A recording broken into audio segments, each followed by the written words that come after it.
Na een super eerste editie uitverkocht, dit hier weer uitverkocht, 400 mensen meer. Dus ja, hartstikke blij mee. De tweede editie van het Bouwvakfestival is Jelwijs de Dij al een groot succes. De organisatie had oerdij een vergeesprogramma opgesteld met activiteiten voor jong en oud. Van 11 maart tot 4 uur middags is het hier gratis.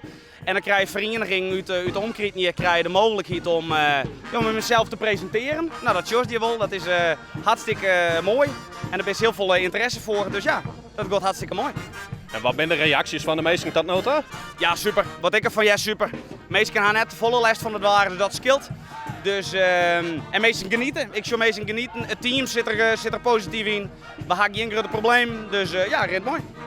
Ja, het is heel gezellig. Het is prachtig mooi waar, dus we genieten optimaal. Het is dan even in de skaat en dan weer even in de zinnen, dan wisselen we goed aan. En de brandweer eerder mij wetter, dat scheelt.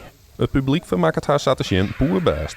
Zaterdag Janus stiert er nog een tal van optredens van muzikanten op de planning. Al die artiesten, zowel hier uit de regio als wat internationaler. Dus Mental Tio sluit hem aan, natuurlijk internationale DJ. Dus dat is natuurlijk van tweede editie al uniek, denk ik. Peter Beense komt, dus die maakt er een mooi feestje van. Hollandstalig is dat. Sange Jelmer komt er uit en maakt er ook zeker een mooi feestje van. Dus van jong en oud, voor iedereen genoeg te doen. Na 2 succesvolle edities is het vanzelfs de vraag of het Bouwvakfestival ook mijn derde editie komen zal. Die komt er, ja, 100%. Dat is, we zijn er ook bezig met de voorbereidingen en dergelijke van. Zo waren we voornamelijk in Holland natuurlijk. Want we showen natuurlijk ook al je ideeën en al je dingen wat spelen. Maar die komt er zeker, 100%.